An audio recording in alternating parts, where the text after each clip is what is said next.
Hello?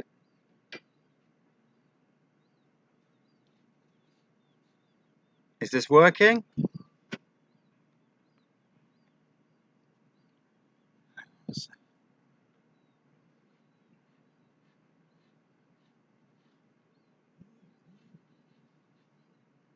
Oh, I am live. Confirmation I'm live for anyone who is watching. Good morning, everyone, from the not so sunny Ensenada. Yeah, morning. Hope you're all doing well wherever you are in the world right now. And everything's okay with the current pandemic that's going on. So I hope wherever you are, you're happy. Yeah. My name is Martin. I'm one of the dive masters on board, and a recently trained first mate as well. And I'm going to be talking to you guys this morning. So yeah, about various things. So whatever questions you have, I'll do my best to answer and see what happens. Let's see what's going on here.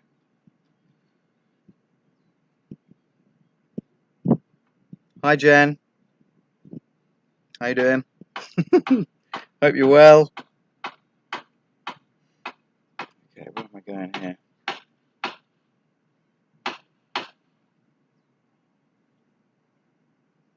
Okay.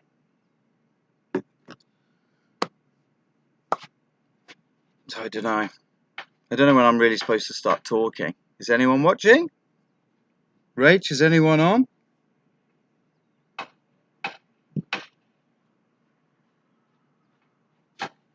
Hey Nubia. Jen and Nubia, yeah. Let's go, girls. Hope you're well. Hope you're well. In La Paz, and I don't know where you are, Jen. I'm guessing Vancouver. Whoa, 26 people already. Okay, scary. All right, guys. So I'll crack on. Like I said, my name's Martin. I'm one of the dive masters on board, and recently I've been trained up to one of the first mates as well for some of the vessels.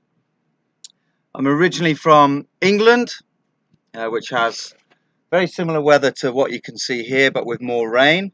But it's a bit colder. But I've been living out of that country for about 11, 12 years now. So a little bit of background on myself. I got into diving a long time ago when I was about 18 years old. I'm only 21 now. That's a lie, I'm 32. When I was 18 years old at university, when I was studying marine biology, because I always wanted to be like Jacques Cousteau or David Attenborough or something. After watching all their documentaries as a kid, I was like, oh, I want to be a marine biologist as well and save all the sea creatures. And so I went to university. Don't know how I got in, but I did it. Yes. And started doing marine biology and coastal ecology in the University of Plymouth on the south coast of England. And in part of my first year, you could learn to dive as one of your modules. But only 32 people out of 250 marine science students got to do it, and I applied and got really, really lucky. And I think if I hadn't have got lucky then, I would have dived at some point, but it would have maybe started a little bit later, you know. So I got really lucky and got onto that. Did my degree, absolutely loved it, but realised I probably wasn't so much down for the kind of academic side of things. Not that I didn't pass or anything, I passed and I enjoyed it, but I felt much more into kind of the more practical side. So, being in the water with the animals. So, I love diving in Britain, even though there's not so much a lot of the time and it's freezing. And I went travelling around Southeast Asia, did my dive master course out there in Malaysia and Borneo, around an island called Sipadan. And yeah, and it all started from there really. I got offered a job, did a few years out there, did my instructor course, jumped over to Thailand for a few months, around the Similan Islands, and then over to Indonesia for about 4.5 years, mainly around Komodo and Raja Ampat. So quite different to what we get on this side. Not quite as much big stuff, but lots and lots of incredible coral reefs, some of the best coral reefs on the planet, and incredible abundance and biodiversity of marine life. It was absolutely amazing. And my flatmate at the time got a job with Nautilus, actually, randomly, and he left me. He just left me there in Indonesia. And after about 4-6 months of him being out here, he's like, buddy, you've got to get out here. You've got to get out here. So I ended up applying and eventually got a response saying, hey, can you get out for a training trip and things. And I think it was about 2 weeks time. And I was like, whoa, that's quite soon from now. I'm in Indonesia and I've just signed a new work contract and got a work visa coming, etc. And anyway, and it all kind of went through, and I knew that I had to go. I knew I had to come and see, after seeing all of my friends' videos and stuff like that. And I'd seen a video of Roca Partida when I first started my diving career as well, like 10 years ago. And it was one of the most incredible videos I've ever seen from these two old Australian men. And I'd forgotten the name of the place, how to find it, and then Darren, my friend, was diving there, so I was like, I have to go, I have to do it, and I don't regret my decision at all whatsoever. So that's a bit about me. That's how I got here. I've been with the company now about 3.5 years now, and I'm loving it, yeah. And we're just moving. I'm still doing new things as well here, which is really, really good. Like this last trip we've just done, I've never done a lot of the diving that we were doing on this side, so it's very, very exciting for me. I've just talked about myself for half an hour. It's great, isn't it? Sorry about that, guys. I do that from time to time. Nubia, I'm not very cool. I think you mean to say bald is what you meant to say, and being bald does feel cool, especially in Ensenada. Stein, how you doing, buddy? Hope you're well, man. What's up? Bob from Alberta, Canada. Hey, how you doing? Good to check in. And yes, there is a lot of sea lions behind me. They're the locals. So I'm an extranjero, a foreigner, so I've got to respect the locals around here. So I'm not going to be able to do much. Christian Gato, how you doing, man? Hey, Catherine, what's up? Lots of people. Yeah. All right, cool. Not many questions. I'll just say hey to everyone. Woo. So, what have we done?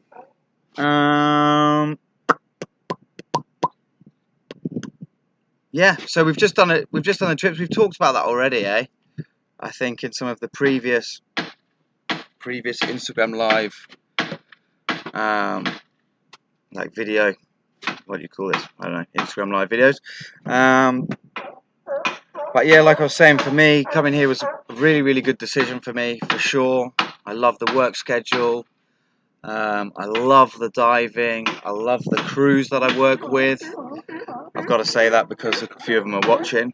No, I'm joking, guys. Yeah.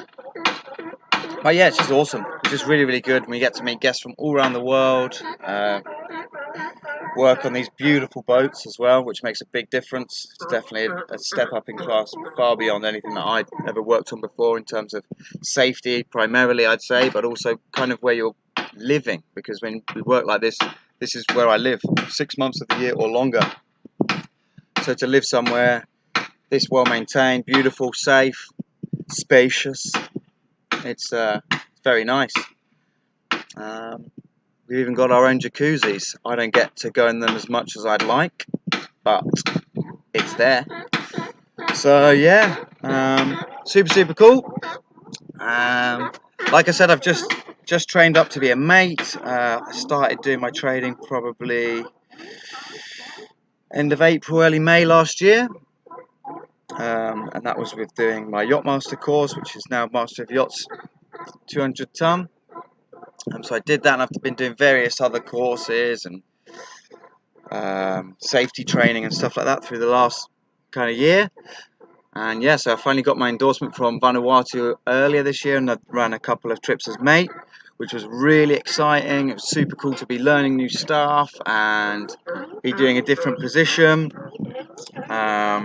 Just a complete different experience on board, so that was really, really cool. And I don't know, I don't think I would have really ever done that either without working for this company either. So that's something I'm very, very grateful for to everyone here, and Mike especially for kind of pushing me that way, and all the captains, all the crews, all the mates who've helped me study, because I'm not that easy to work with sometimes. Okay. Chan. Okay, so when does the Guadalupe operations restart? Oh, the sun's coming out. Woo! Yes, time. Now I can't see anything. So Guadalupe operations. Obviously, the park is closed at the moment. That's really the only thing holding us back, which is a bummer for us, it's a bummer for you. And I reckon the Sharks aren't very happy about it. I think they miss us, to be honest. So unfortunately, we've had to cancel our early August trips, which is really, really unfortunate. But we're hoping that we'll be up and operating by the end of August. But it's a waiting game. It is a waiting game. No one knows for sure.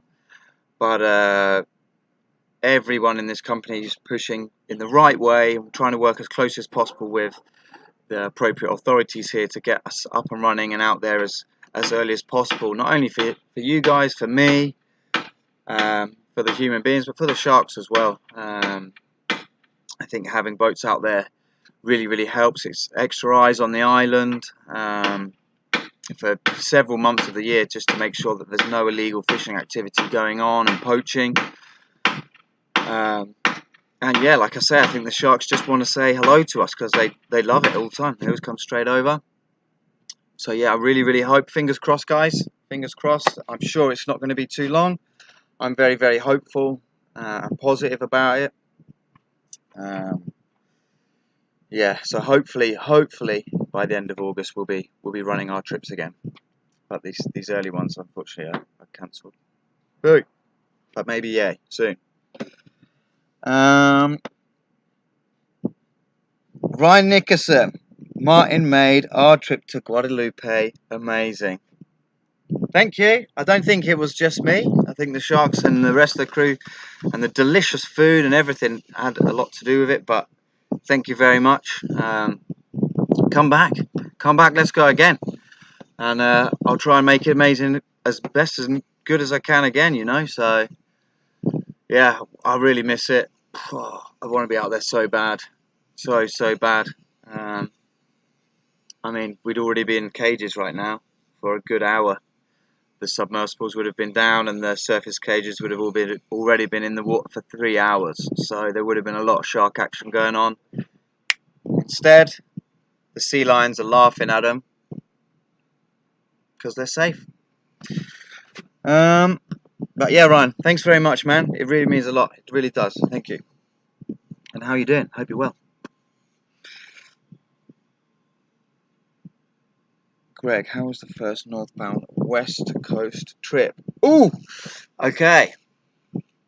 So this was awesome. I've done the combo trip a couple of times now, which is when we run back down from Guadalupe and start a trip in Guadalupe, and then run down the west coast of Baja, and actually finish in the Socorro Islands, Revillagigedo, and do like a full trip there as well. Pretty much, it's amazing.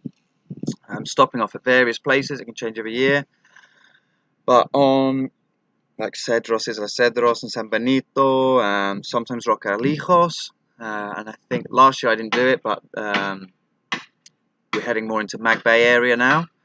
I'm looking for some nice stuff there, like the striped marlin and large shark species like the mako. This time we did it northbound, and because the parks are closed, we didn't go to Cedros and San Benito like normal, and we're doing a lot of new spots, exploration. Sten, the Viking, the Vikingo, legend, the old man of the sea, the Kraken. He has various names.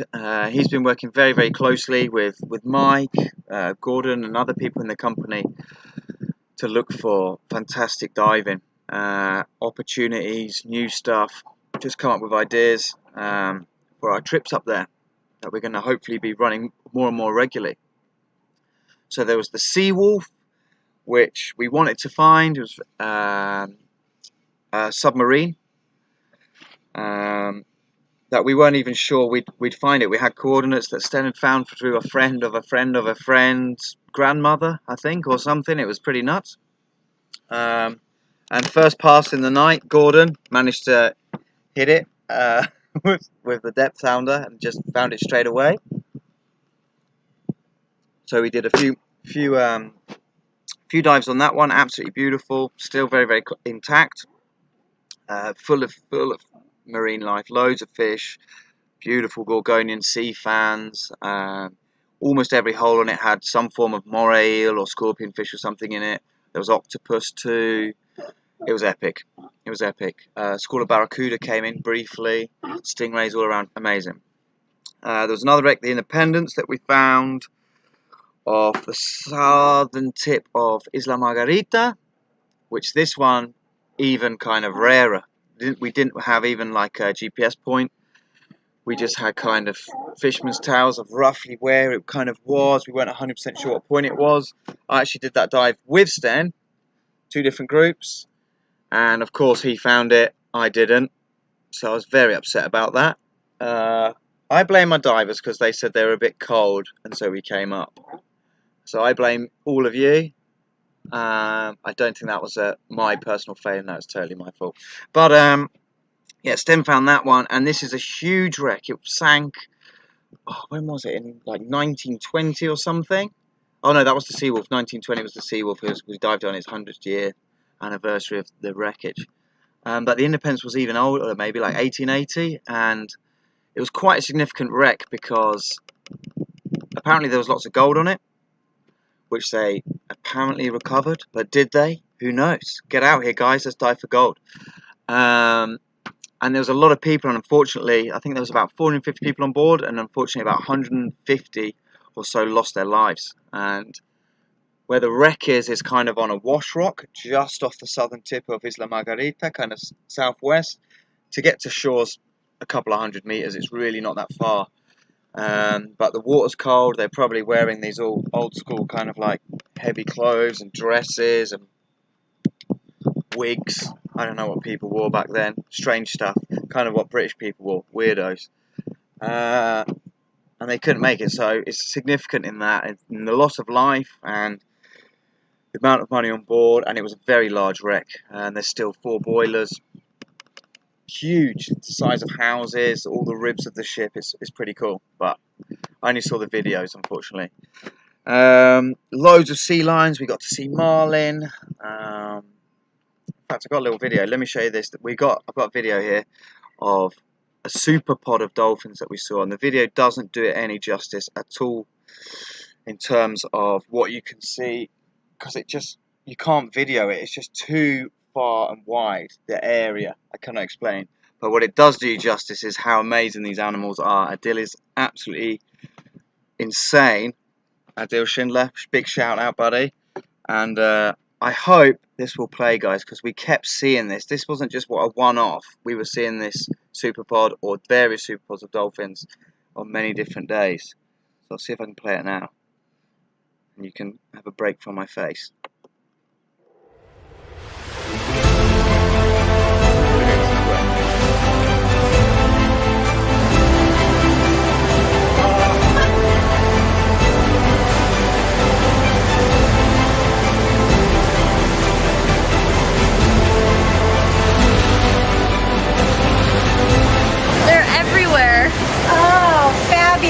Totally magical.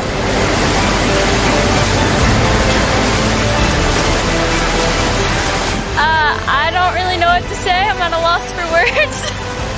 But wow, amazing.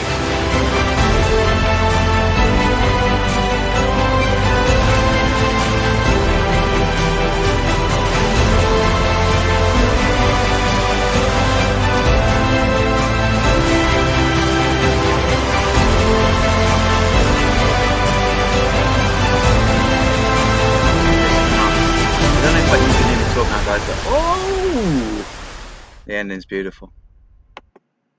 So there you go. I hope that worked. So to the guests who are in that one, Scarlett, Jennifer, Tate and Becky, loving the dolphins there. Shout out if you're watching. That was nuts, eh? And that was happening all the time. We managed to get in a few times and snorkel with them in the middle of nowhere. Absolutely amazing. Striped marlin, we were swimming around with those guys for a while at the same time as sea lions, and a sea turtle, a massive hawksbill turtle, just out in the middle of nowhere. Sea lions go way, way further out than you'd imagine, like so far out to sea. We saw orca at one point. Nuts. Absolutely nuts. 4 or 5 orca, one large male, and then the other one, the smaller ones were kind of, well, I say smaller, they're still absolutely massive, like 7 meters long or something. Some of them, I think that male was. He was huge. And a couple of pups, which was wicked. And they were kind of, we wanted to try and get in the water with them, but they didn't really want to play. They were just kind of cruising around. At one point, they were right next to the ship, and were just kind of flipping around, playing, kind of having a look at us on their sides, but we couldn't get in the water with them. But it was fantastic to see. Like I say, we got really close. But for everything, even the wrecks, the beautiful islands that we saw, everything, my highlight for this trip was probably not that far from Ensenada. And just off another island, Isla San Martin. Hey? Hey? That's why I loved it. So full of myself. But this was a couple of bajos, or seamounts, that we had coordinates for. I think that Sten had dived them before. I think Gordon might have dived them before as well, actually, but a long time ago, because he's pretty old. Sorry, Gordon. And these things were just amazing, absolutely amazing. So not only were, and there was other sites as well where was giant kelp, which I've wanted to dive in giant kelp since I was a kid, watching TV shows, and I've never done it. And I got to go in the giant kelp, and it was just amazing, absolutely amazing. I want to do more of this diving. Yeah, it's a bit chilly, but after a couple of dives, you're used to it, and it's just so beautiful, so much more rich, abundant, colourful even than you'd expect. Really, really nice. But these bajos had kelp all over them. Absolutely amazing. Sponges everywhere. Huge, huge, huge sponges. Like massive. The same as what I was seeing in like Raja Ampat and stuff. Everywhere. Like just really massive sponge. Bigger. So loads of colour as well. So many different species of fish. Full of fish. A few sea lions. And at one of them, we were seeing giant black sea bass, which are huge. They're bigger than me. They're massive. I've wanted to see one for years now, ever since coming over here and finding out what it was. I wanted to see one, and I haven't yet. And then, yeah, there was like 4 or 5, maybe even 6 individuals that we were seeing kind of at the same time. Big, way bigger than a person. It was awesome, absolutely awesome. So the whole trip was cool, but there's so much more to discover as well. Like, there's just not enough time to discover and go around and see all of these kind of sea mounts and points that we were looking for. We hit some, we didn't find others. Yeah, there's so much potential out there. So much potential for adventure. And big, big marine life as well. Massive, massive stuff.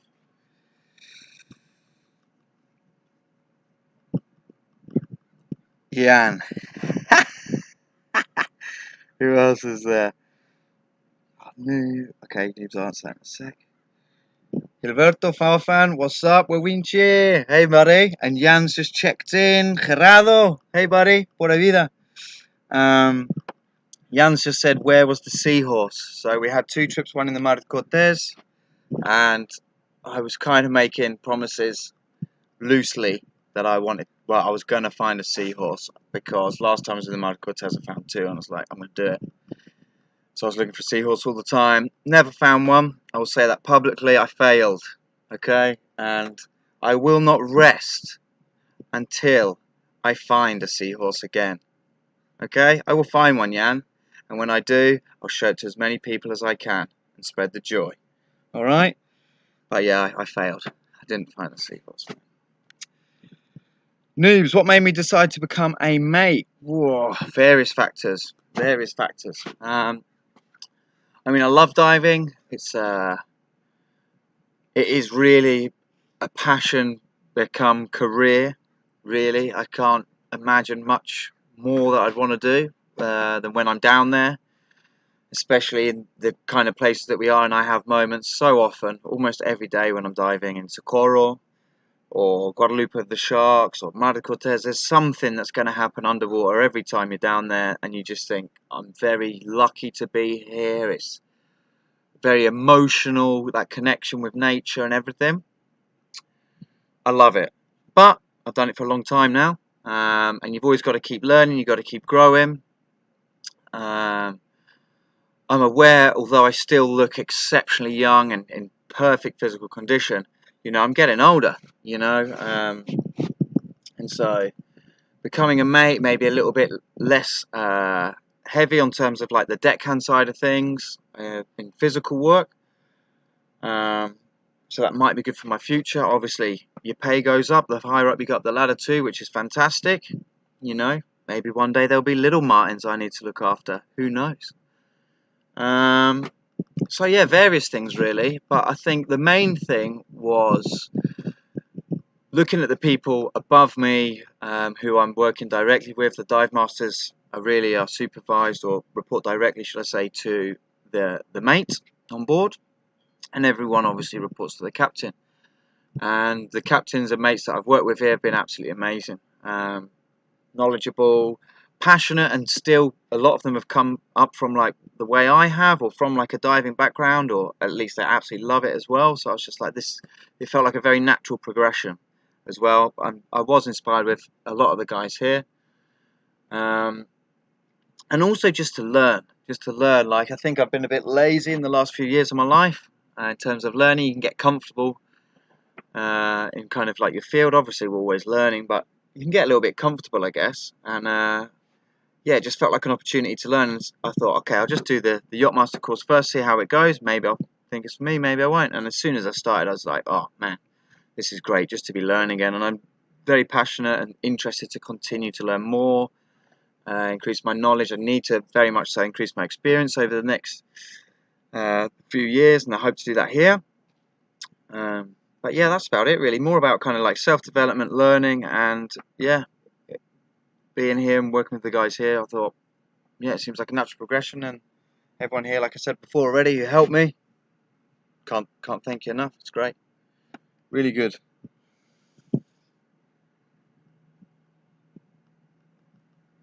What else we got here? Oh, the video worked. Okay, Chen. So why is Guadalupe closed, but other operations are doable? What's the exception? Ah, okay. So the way it works like this is basically the government branch, CONAMP, who manage the parks and look after all of the kind of natural reserves and national parks in Mexico, it's operational, but I just say it's kind of closed in a way. They've just closed all of the national parks, and because of that, we can't get clearance to enter into those areas.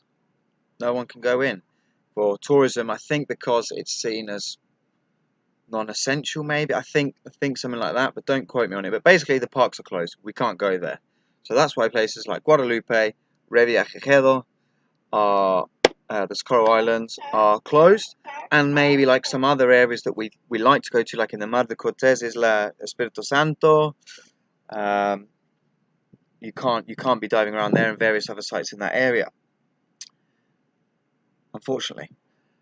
But we can still get clearance to leave if we want to dive in areas that are not in parks, like we've just done up the west coast of Baja and in the Mar de Cortez. And it's still, I think, if any of you have seen the trip reports, or maybe watched some of the stuff that's been going up online, you'll have seen we've had some incredible interactions, like absolutely amazing stuff. For me personally, like I've said, I've been seeing some things that I've not seen ever before in my life. So I've been absolutely stoking on this. it's amazing. It's really, really good. But we can only operate in those areas. Unfortunately, the reason, I don't think everyone is able to operate. I think one of the reasons, you have to make sure that you get clearance from the harbour master to sail. And the reason that we were able to do these last 2 trips that we did, and hopefully, I guess we're going to be hoping to do more, regardless of what happens with the parks, is because of the COVID precautions, protocols, and how we're operating under that, and how we've been able to demonstrate to the harbour master and the relevant I don't know what you say, organisations or whatever, but we need to get clearance. So that's what Mike and the company's been able to do, so that they feel safe and secure, that we are also going to be sailing safely above and beyond what I feel safe. And so far, all of our guests for sure have felt very, very safe. We've had no issues at all. The crew as well. We've all felt very, very comfortable to sail, and completely happy with the way that the things have been done. It was okay, and the COVID one. So I'll go into that as well. So that was that. What's the exception? So that's why we can sail. And there was one from Cafe Bates. Okay, so what are your new COVID procedures? There we go. So yeah, so our new COVID procedures. I mean, where do we start? There's so many. In fact, and then when we looked at these at first, I was like, I didn't know how we were going to operate with so much going on and so much to do, but it actually went really, really smoothly. I think it was very, very beneficial for us on these 2 trips. On the Bellamy, we can hold really 30 normally, but up to 33 guests, but usually 30's capacity. And on our first trip we had 22 guests, and on our second trip we only had 13 guests. So I think that was quite nice to have slightly reduced guests, not only because of the COVID procedures, but also for us to have a little bit more space. You have more time, obviously, less time for tank fills, loading the dive groups in and out of the boat, meals, etc., so that we could really learn, and we like to think perfect our operations here and in the use of our COVID protocols. I'd say the main protocols we have, firstly, hand washing. Okay, it's been shown to be exceptionally important to wash your hands, not only regularly but in the correct way. Okay, so we demonstrate all the ways. You've got to get either your alcohol solution, or it's better with hand soap and water. Put it on, mix it between your fingers this way, over the top like this, then your fingers like this, and then your thumb like that, and then finish with your nails on your palm to clean your nails out like so. And you should be doing up to about 40 seconds if you're using alcohol, up to 60 seconds with hand soap. And that's what we say before you get on board, before you do anything on board, really, or after anything. Everyone's just washing their hands. That's really important. Before people even arrive, this goes for crew and guests. You need to monitor your temperature for, I think for guests it's a week. Okay, for us it's the same, and you have to do it twice a day. So you can monitor your temperature and check that it's not spiking before coming on board, to look for basically the effects of fever. So that's that.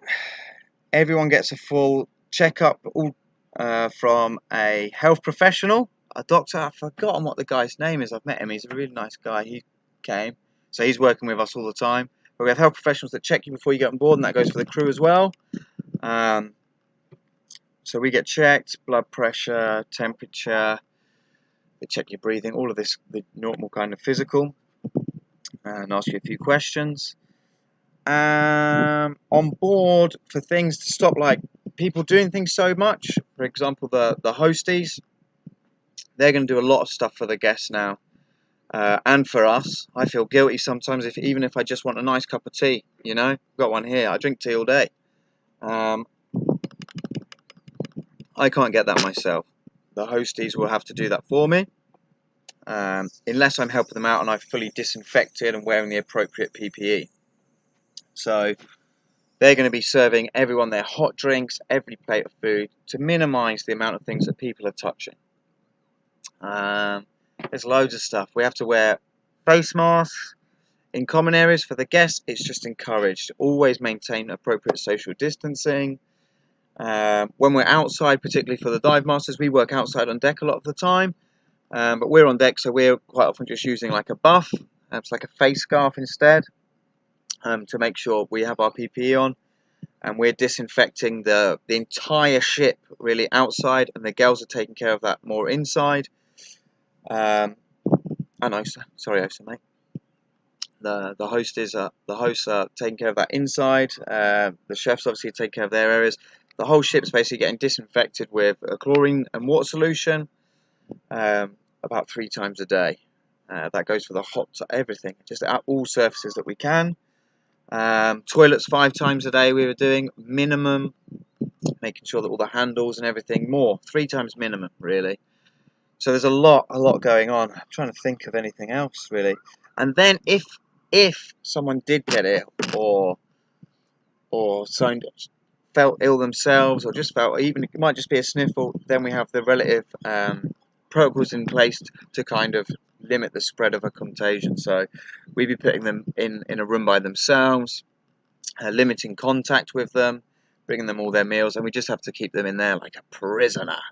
But fortunately that didn't happen, and I hope it doesn't, and I hope everyone out there is staying healthy and happy as well through this time. But I think that's most of what we do. I've probably forgot loads because we're doing so much stuff.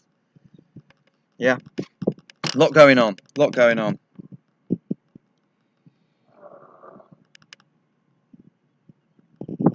Okay, Ivan, how you doing, man? Lovely question. So Ivan, one of the dive masters here, he asked how was La Reina, the Queen. It's one of the dive sites of Cerralvo, so just outside La Paz. How was it? Amazing, absolutely amazing. Been there a few times before, and it was great. It's a solid dive site. It's a tiny little rock, or kind of a couple of rocks really, the kind of canyon in between, but one main rock, a couple of sea lions on it. Relatively shallow, bottoms out around kind of the 20-meter mark, with sand around and sloping reef going down. Very fishy. It's a fish party there, always really nice. There's a wreck down there as well. It's quite broken up, but it's still nice. Still got a propeller, boiler, loads of morays in there. But yeah, conditions there were fantastic on our Mar de Cortez trip. Absolutely fantastic. Warm water, super warm, like 28 degrees centigrade, and really nice viz on every dive, probably 15 meters at least visibility, and up to way more than that. So we had all the usual critters, sun dogs, I was about to say, because the sun's in my eyes. Sea lions around. All the fish, like there's massive schools of colourful fish there, like the blue line snappers, golden goatfish, like beautiful yellow schools of fish everywhere. The green jacks, millions of them, just swarming the reef. Absolute chaos. We had a bit of current as well on some dives, so that's really nice to get the life in. There was crevalle jacks, which are pretty big. They were hunting the green jacks, another smaller fish out there as well. Schools of Cortez barracuda, turtles, loads of morays always at La Reina, tons of them, like, I don't know, 30 a dive or more. Scorpion fish, no seahorse, unfortunately. No seahorse, terrible. Machetes. Machete fish that look like a kind of long silver fish, like a milkfish, big powerful tail and a yellow face. Beautiful, really schooled together, and you get right next to them. And of course the highlight, guys, they've just started really coming back as far as I'm aware. They're very rare to be seen there, but it's getting more and more common. Manta rays. We're not 100% sure if we saw 2 different individuals or more, but on the 2 days that we were at La Reina, one at the start of the trip and one towards the end of the trip, there was mantas both times. That's pretty good consistency. Lot easier to find than seahorses. But yeah, absolutely amazing. Chevron manta rays, oceanic, obviously, huge. And yeah, they played around. They played around. Whether it was one or more, I don't know. But beautiful. I didn't see the first one because again, I'm just useless. But talk a good game. Terrible dive master. Terrible. But the second time, yeah, just beautiful moments with this man, and it's so nice to see somewhere like Lorena where you have a beautiful reef and so much going on as well. Just fish everywhere. The topography is really cool. One time I saw the manta swimming right through the canyon. You know, there's like surge above it, very dramatic.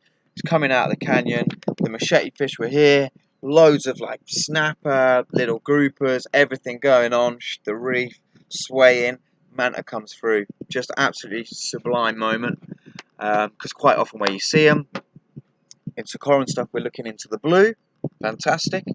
Or maybe onto a more rocky reef, and then yeah, like a lot of the manta sites I've been to around the world, they kind of tend to be like sandy bottoms or just like rocky, rubbly bottoms. Not always, but quite often. So to see such a large pelagic with such a beautiful backdrop for photography and just my enjoyment. I don't take a camera. I'm not a photographer. Just amazing, absolutely amazing. So I highly recommend it. Just go to that site. It's world class, absolutely world class.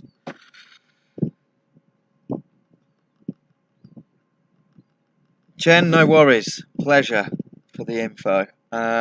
Do you have a favourite shark? Who and why? Is that like a species, or are you talking about Guadalupe and the white sharks? I'm going to guess as you say who, it's in Guadalupe. I've got a few favourite sharks. So I'll go with three, my top three. In no particular order. The first one, Lucy. Everyone loves Lucy. Massive female. I think she's about 18 feet long. She's got a damaged caudal fin or tail. Her tail fin's like very bent over. So she kind of swims quite slowly and like floppy almost. But she's huge, so fat. She's obviously not struggling to find food because she's massive. And when she arrives, she dwarfs a lot of the 15-footers. She just dwarfs them because of her sheer bulk. She's very scarred up around the face. I'm not sure whether that's because she can hit her prey items slower. Maybe if she's hitting big sea lions or something, they might get a chance to bite her face. But I think most of them look like they're inflicted by other sharks. So obviously she's not scared of a fight. She don't mess around, you know. So she's got a lot of character, and because she swims a little bit slower than the others, she's usually, well, always, every time I've seen her, escorted by an absolute squadron, mega mob of pilot fish. Absolutely loads of them, all just following her, and they just kind of ride almost like the bow wave created by the shark to catch an easy ride, pretty much. Because they can sense that minute kind of difference in pressure change in the water, they move just before our eye perceives the shark moves, so it looks like they're kind of guiding the shark. It's amazing. Hence the name pilot fish. So she's really cool. My next two are boys, Luca Arnon and Sad Face. Okay, Luca Arnon is a psychopath. Okay, these sharks, 90% of their time, 99% of the time, are so calm, so relaxed in the water. If you haven't seen them already, let's get this park open. Come out and see them. All right, come out and see them. The season is great from start to finish. It doesn't matter when you come, really. It depends on the trip. Yeah, it really doesn't matter. I'd say that kind of July, August time is really good, quite early in the season, because you get you might not get the largest sharks, but you get lots of sharks like Sad Face. He arrives early. Luca Unknown, he arrives early. These are big sharks. Sad Face is, I think, 13.5, 14 feet. and that was a few years ago when he was officially measured, so he's probably a bit bigger now. And Lucra unknowns, yeah, about 13 feet as well. They're big sharks, and they're very, very aggressive, but you're also going to get smaller sharks as well, and these guys are just crazy and beautiful patterns as well, and they disappear later on in the season, so I quite like seeing the little young ones as well. They're super cute, and they will go for the baits quite actively as well. They're a bit more skittish. You see kind of that interaction between dominance and submissive sharks a little bit more, I would say, at the start, but it's great all year round. It's great all year round. But yeah, Lucra unknown is a nutter. Most of the sharks are chill all the time, and no worries. If you come and see them, you'd feel comfortable to get out of the cage almost. Like, they're just so calm. They're so calm. Lucra unknown, he's not a shark you want to be out of the cage with, I don't think. He's a nutter. Something happened to him in his childhood. I don't know. Maybe. I don't know what happened to him. I don't know. He's a psycho. He's got tricky techniques to get the baits. He comes aggressively from like underneath the mothership a lot, so you don't see him till the last minute at speed and just boom and smashes it. But most sharks, they'll do, if they get a bait, which they sometimes do, irrespective of our incredible wrangling skills. But then they'll generally chill for a little bit. You know, they got to digest. It's a big frozen bit of tuna. You know, it's not easy. And he'll just be straight back on it. He's like, yes, I got one. Yeah, these boys are easy. I'm going to keep going. I'm going to keep going, get more tuna, get more tuna. He absolutely loves it. And he just looks ominous. You know, when he's passing you in the cage, he's really eyeing you up. And I really like that about him. Sad face. He's large. I think he's calmed down, actually, in my last couple of seasons there. But he's still very active on the baits. Maybe he's just slowing down a bit because he's a bit older. He's a bit wiser. He's a bit bigger. I've seen him grow, really, literally, in the last kind of 3-4 seasons. I've seen him grow. Like, it's nuts. And he was the first shark that I ever recognised. I've seen him every year. Same with Lucra unknown. I've seen him every year. They come every year, as far as I'm aware. So you can see them. They're easy to recognise. Sad face, called sad face because he has a scar that looks like a little emoji, 2 eyes and a little sad smile. But he's beautiful. He's got a very like speckledy colour pattern. They all have different markings, skin types. It's amazing the variation in them. And the longer you spend in the cages, the more you notice that. But he was the first shark that I could notice by eye, recognise, and be like, oh, sad face is here, you know. And he's a very charismatic shark as well. So I'd say they're my top 3. Oh, and Kenrick as well, man. Oh, there's so many. Kenrick's huge. He's huge. He's like 15 feet. And Andy as well. But let's go Kenrick. Kenrick, he's like 15-footer. And he's calm. He is calm. But what he does compared to the other sharks, if he comes to your vessel, everyone is stoking because he loves the submersible cages, but he'll also pass the surface cages as well. He doesn't really go for the bait as much. He just wants to circle really close to the cages, so close, and then he'll go to the next cage, you know, and then the next one, and then up to the shallow ones, you know. And sometimes he'll come vertical at the bait, so that he could take it so easy, because he's just come up, the wrangler's not seen him, and he just turns. He just doesn't want it, really, a lot of the time. He just wants to circle the cages. I'm not sure if he's friendly and just curious, you know, like, oh, what are these weird little monkey creatures blowing bubbles? It's great. Or if he's trying to work out how to open the cage like a can of tuna and eat all the little sardines inside. I don't know. Yeah, but you get so many close passes. Everyone loves Kenrick. It's beautiful, beautiful, beautiful animal. Oh, I want to be in Guadalupe right now. Hey, Sylvia. Woo! Hope you're well, my love. Sylvia was on the boat with me. Like I say, serving all the coffees, teas, anything and everything.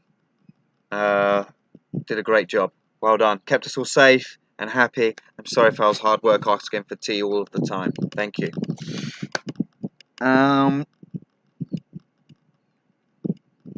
Oh, Jan, good question, man. So, night dive in the Mar de Cortez. I can't even remember the site because it was a new one, wasn't it? Jan, if you can, say the name of the island. I guess it doesn't really matter.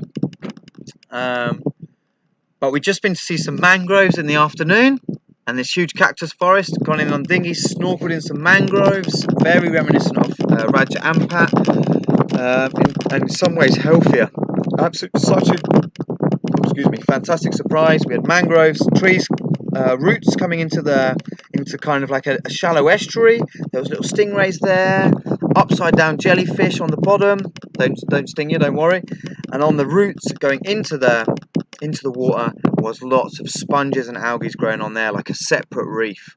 Beautiful. And then you get lots of juvenile fish inside the mangroves. It's actually a place where a lot of juvenile sharks will grow up as well, and crocodiles. Ooh, no, there was no crocodiles, don't worry. So that was really cool. We'd had this fantastic afternoon doing that, and then we came back and it was night dive time after tea. So we went for this night dive. I'm not sure I've done one before in the mud with this. Maybe a couple, a long time ago.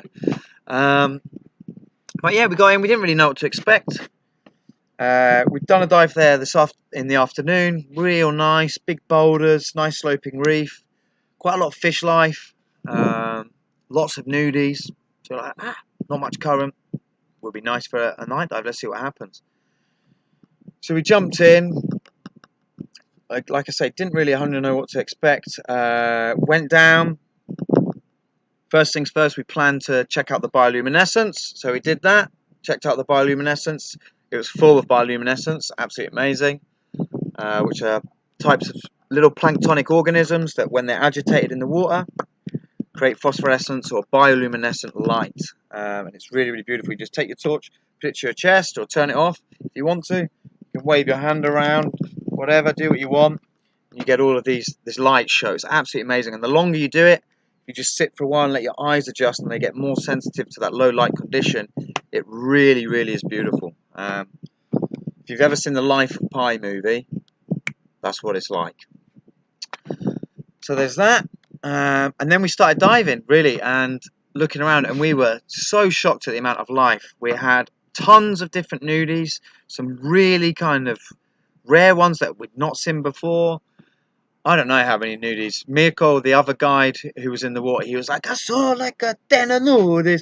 He's from Italy, that's how he sounds. I saw so many nudies, I cannot believe it. So he was very happy. He doesn't sound like that at all. Sorry about that. Anyone from Italy, I do apologise. But he saw so many nudies, I saw a lot too. We actually kind of joined up halfway through the dive because we kind of separated. There was only a few of us in the water, really. But we joined up halfway through the dive and we're like, come on, let's just go together, because all the divers were loving it. And so everyone was just showing everyone different things. There was octopus, these huge type of pluribranch. It's called a sea hare. It looks like a giant nudie branch. Hundreds of them. Hundreds. Some mating, some just cruising around. They're called a sea hare because they have two long kind of tentacles off the front, like antennae. And they move relatively quickly for a sea slug, kind of this fast. Rapid in the sea slug world, like the Usain Bolts of sea slugs. So there's that, lots of octopus, a few morays out and about hunting, parrotfish in their bubble cocoons to mask their smell from predators at night time, slipper lobster, and loads of other lobster, but big slipper lobster, massive, out on the reef, crawling around at night. Various shrimp and crab species, decorator crabs, tons of decorator crabs, which are tiny, actually in the spider crab or arrow crab family generally. And they cover themselves in stuff, bits of algae, bits of sponge, it depends. They'll cover themselves in whatever they're around.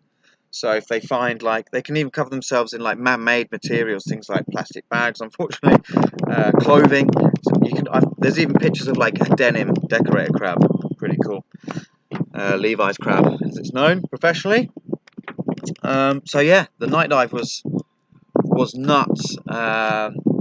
One thing I've not personally done, and I'd love to do, and I hope to get more opportunities to go into the Mar de Cortez, because it's very, very varied. Where you go, you don't know what you're going to see. You've got the large pelagics there as well, like the manta, obviously, that's coming around. Some large shark species, if you're lucky. The whale sharks. tons of dolphins and whales, but you just don't know what you're going to see, and all the sights are very different, very, very different. So that's what I love about it. But I want to do really badly is try and do the night dives with the devil rays there, where you put lights in the water. So hopefully that will happen. Where you put lights in the water, it attracts like the plankton, and then I'm guessing very tiny like baitfish and large planktonic organisms, and the devil rays come and eat that, and you sit in there, they're just all around you. Should be pretty nice. What else we got here?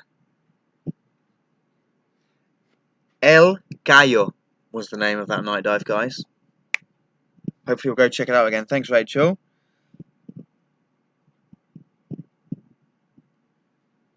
And Rachel's just said as well, very useful. The manta was the same both times at Lorena. It was the same markings confirmed. So it was around, well, about 7 days apart, or no, 5 days apart, something like that. Epic. So that's really, really cool. If they're coming, that's amazing. And if they're sticking around, even better. And hopefully that's going to continue. I know that Arturo and a lot of people are working towards trying to get Lorena even protected, because it's just, like I say, such an incredible place. Hey Arturo, if you're watching, by the way. And there's these large pelagics visiting there, so it does need protecting. It does need protecting. So we'll see. Fingers crossed. Fingers crossed. Sylvia says Bruce is her favourite shark. Right there, mate. My name's Bruce. Fish are friends, not food. Yeah, Bruce, he's pretty huge. He's one of the originals. What else we got here? Sorry guys, I'm just looking at questions here. Helen Wing. Martin, your enthusiasm is infectious. Desperate to see great whites with Nautilus now. Helen, thank you very much. I'm glad you like it. I can't really turn it off, so it's kind of good now when you're at a distance looking through the screen. Maybe after a whole week with this on board, you'll be like, bloody hell, I need to get off this boat. But no, thanks very much. And yeah, I hope you can get out here. I cannot stress how fun the trips are at Guadalupe and Socorro. And although I'm less experienced on them, Mar de Cortez as well. This company definitely does things right, does it safely. The crews are without question the best I've ever worked with, and the diving is nuts wherever we are. It's nuts. So yeah, get out here. Come and see these sharks. But thanks very much. That's really nice. Yeah, thank you.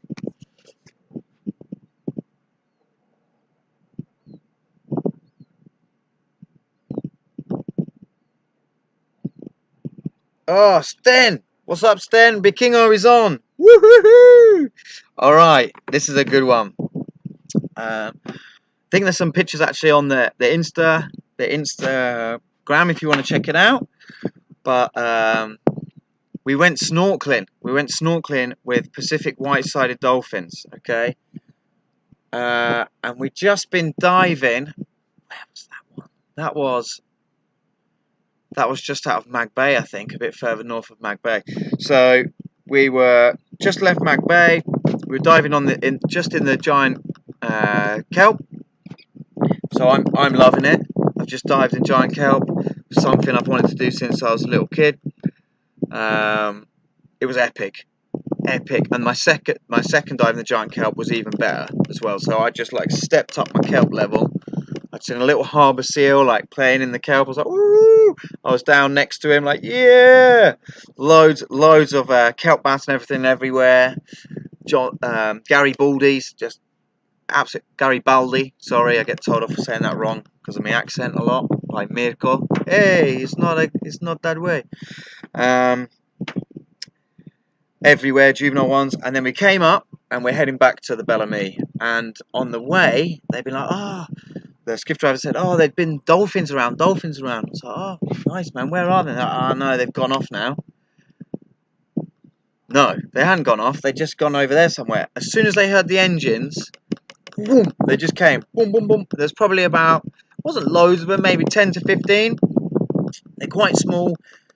They're kind of curved. Like, the whole body's almost curved almost the whole time. Their dorsal's curved.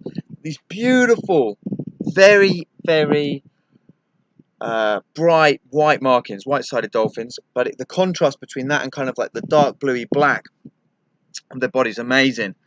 And so they came straight over to us immediately, and we're all around the boat. And I was like, right, can we get in? Like, have we got time? And Cap's like, yeah, go snorkeling. And so we're all excited. I'm like, all right, guys, get your masks on, get your fins, let's go. But they were all around. I've never been in the water with these animals. I've barely ever even seen them, really. So they're there. They're just right on the dinghy. And I actually did jump in with my mask. I didn't have fins on.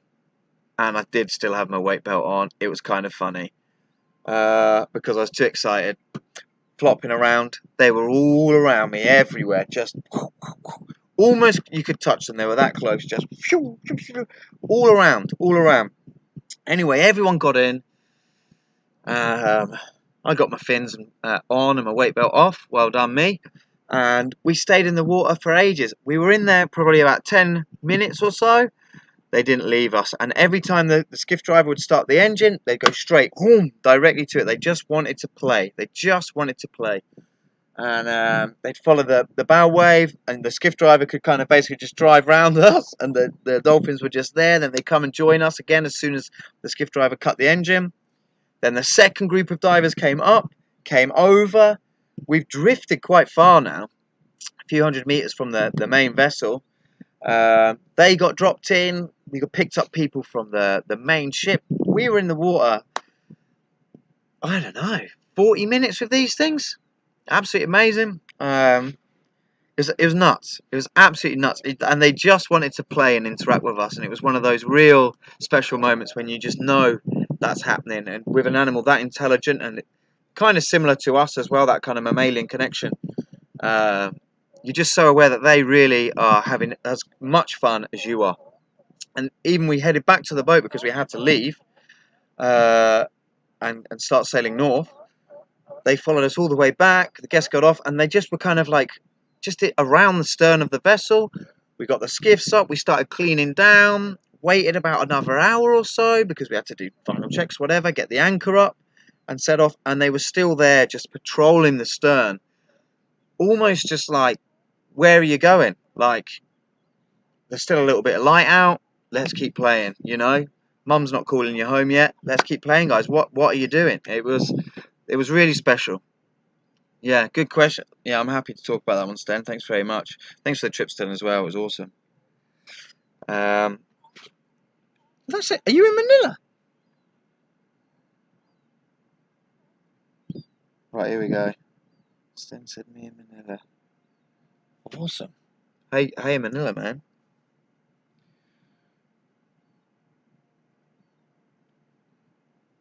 All right. Oakley Dokes. Alright, questions slowed, probably because you're all bored. Sorry guys, I love talking. And I've got to get off and do a few things as well. But I'll just say thank you very much for tuning in. I've been rabbiting on for a good hour now. Standard. But yeah, thanks for tuning in. To all of my crew, my family, thanks very much. Thanks for the questions. I hope we all get back to work soon, and I hope that you're all well and happy and safe. To ex-guests, future guests, maybe guests, guys, as always, thank you so much. Stay positive, stay happy, stay healthy. As soon as we're up and running, get yourselves here because we're going to have a great time. Also, to all of you, please tune in. Same time next week for another one of our Nautilus Liverboards Instagram lives. I hope you've enjoyed this. To all of you, thank you very much, and happy diving. All right, that's all from me, I think. So I'm going to sign off now. Yee! Thanks, guys. Do I sign off here? I'm going to sign off. I'm just making an executive decision. Thanks, everyone.